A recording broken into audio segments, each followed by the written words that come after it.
All right, next game, ladies and gentlemen. The next game we're going to be playing is a new game, and I hope you appreciate the video that I've because of the certain consequences that happen when Conte brought in. Are you ready?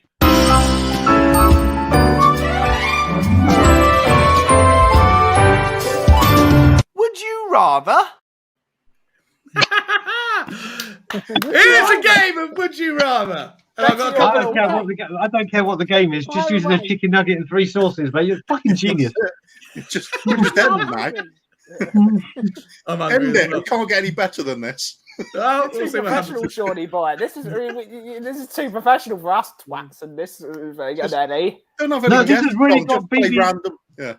No, like Dermot said before with Noel Edmonds' house party, these are just like these cheesy games that you play on a Saturday night evening. Oh, mate, this is wicked. This is wicked. I want to do this every week. Appreciate the feedback. All right, so Would You Rather? Now, we're not using the... We're not going to use the Wheel of Fortune or Wheel of Misfortune anymore because I feel like that's been ridiculed a little bit. So instead, I'm going to ask you some questions just off the bat, and I'm going to put it around the table and see what everyone says.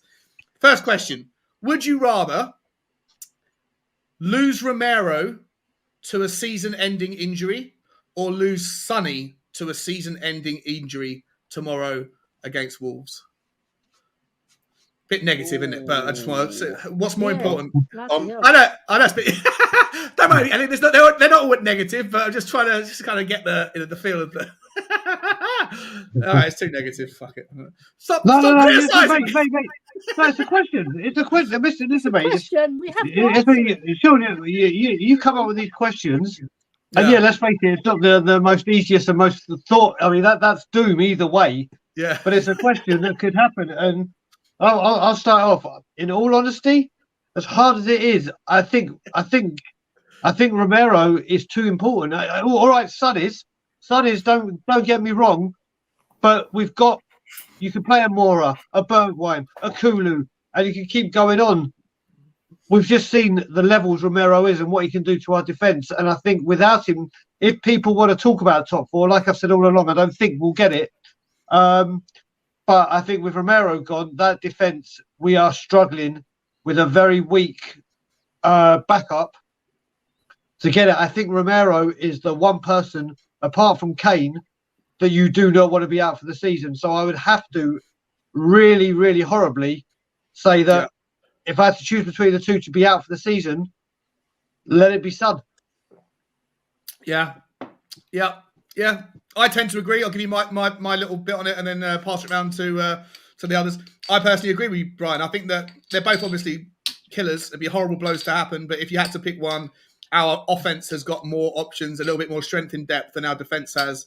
And I think if we lost Romero, you could kiss goodbye to 4th. You could probably kiss goodbye to European, or maybe arguably kiss goodbye to 5th or 6th. So, and certainly the FA Cup would be tough. So, Sonny would be devastating to lose him, but he is also on poor form. Has been on poor form for, even though he scores occasionally here and there. His first touch has been weak in the last kind of 6 or 7 games, and I can't wait to see him back to his best. But right now, I think if you had to pick between the two, I'd pick to lose Sonny as well. Ellie? Yeah, it's so hard. That's a hard one. I would have to agree with you, lads, because Romero, we've got, like you said, we've got options to replace Sonny. We've got Kulu, we've got Bergwijn, got obviously Kane's a stalwart, so he's not going to replace him, but he's vital to our success, Romero. Yeah. He's so strong in defence. He's class. So I'd have to go for Romero because it just makes our defence more stable. And you can see from the offset from that Brighton game, even against Southampton, he was trying his best to cover the holes. Obviously, if he learns English, that would be good because then he can give him a bollocking in English because I saw him swearing in Spanish, doesn't he? He speaks Spanish. So, yeah, Romero is vital to our success and for our top 4 finish. So I'd go for Romero.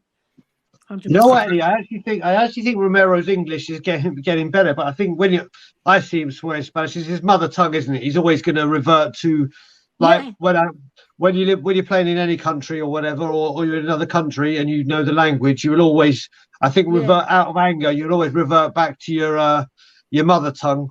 So I Yeah, think of his English course. is improving. It's still not 100%. Yeah. Against Southampton, I think he used every Spanish swear word. So did I. I used every swear word from every dictionary in the world. Yeah. Imagine what it was like in the dressing room as well. Oh, They probably would have had to have subtitles. Yeah. Nice. All right. Yeah, Cooper, come to you next, mate. I'm actually going to go with the other option. Oh, wow. Okay. Yeah, I'm looking at it with Sonny out of the team. Even when Sonny's playing badly, he still pops up with goals. You He does, can't replace that with some of the other players. You can't rely on Mora to score every game. Son on a bad patch can still manage to get a goal every game. I don't see how we're going to finish the season then if we get one more injury to a player up front and Sonny's already out. However, Romero, as brilliant as he is, and he is our best defender by a mile, we look better when Dyer comes into the team. Now, we got by with the Romero out of the team for quite a bit this season. We were winning games without him. We don't fare so well when Sonny's out for an extended period of time. We struggle to score goals. Yeah. So for that reason, I think it's a horrible question, Sean. I know it. You're a I know it horrible is, man for asking it. Stick to the doorbell stuff. I'm a sadist. But yeah, at the end of the day, I love watching Sonny score a goal. I love watching the smile on his face and everybody feeling happy. It's a feel good sort of moment in any match, that one. So stick with Sonny. Okay, nice. A little bit of diversity in the answers. Benny boy, what say you? I'm going to give you a Daniel Levy style answer just to balance the panel off. I love it. Go. Love it. I would rather have Sonny in the team because now COVID restrictions are ending. We need those Korean tourists in White Hart Lane. And we know because Brian is stopping all the English lads from spending at the till because Brian's in charge of all of us because he's the leader and in chief. We need as much money coming through those tills as physically possible. And the only way we're going to get that is if Son Heung-min plays every single week because we get that Korean tourism money. So we need Sonny in that team, and Romero doesn't bring that to us yet. So that's my Daniel Levy style answer.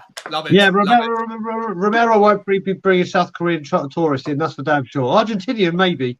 I don't see many Argentinian tourists in their economy's on its knees. They're not flying over 12,000 miles to come to watch Tottenham play. No chance. I took this over to a different level. Great little side segment. Love it. All right. You remember where your loyalties lie, Ben. That's all I'm saying. Yeah, Ben, your invite to the Beehive has been rescinded. Yeah. Cool. I'm going to stay over. I'm going to get up to 11. It's going to be. Go on, Brian. It's up to me and you, mate. Never do that. It's up to me and you, mate, Brian. Well, I'll hold your coat. You go for the one with the beard. I had to play devil's advocate at some point to keep the. All right, but it is a thing. We need the tourism money. We do need the tourism money. Yeah. Well, and we can talk about that a bit later with all of the match day revenue that we need to try and make ends meet according to that stuff that came out from the Supporters Trust last week, which was those numbers were mind blowing. Do you know that we only make our salary bill? Our salary bill is 220 million. With the new stadium as big and as great and powerful as it is, forget about the interest, taking all that stuff out of it, just the match day receipts, we only make back 40% of our salary through match day revenue. It's madness. And that's with the highest price tickets. That's with all the highest price shirts. That's with, arguably the highest price beers and coffees and pizzas and no kosher food, Ben, all that stuff. Like it's insane how important it is to get into the top four and how much control the media has over your ability to make ends meet. So anyway, am I correct in saying we're still one of the best managed teams in terms of wages being a percentage of our outgoing expenditure? Yes. No, I think we're like, as a percentage of our expenditure. Yeah. Overall expenditure. I thought for other teams the percentage going out on wages is a lot higher of the overall cost of running the team than it is for other clubs. Yeah, maybe. I don't know. I haven't seen that. Maybe. Coover, Yeah. you just gave a thing for Daniel Levy. Bloody hell, Coover's being controlled. That's why we're struggling, mate. We're struggling to get in the top 4. The ones that don't do this aren't struggling. Yeah, when they get all that Champions League. Anyway, let's not talk about Daniel Levy today. Let's keep it sick. Yeah. Let's keep the questions sick and low and horrible. And who would you rather die in a plane crash? Oh, I'm good at this one.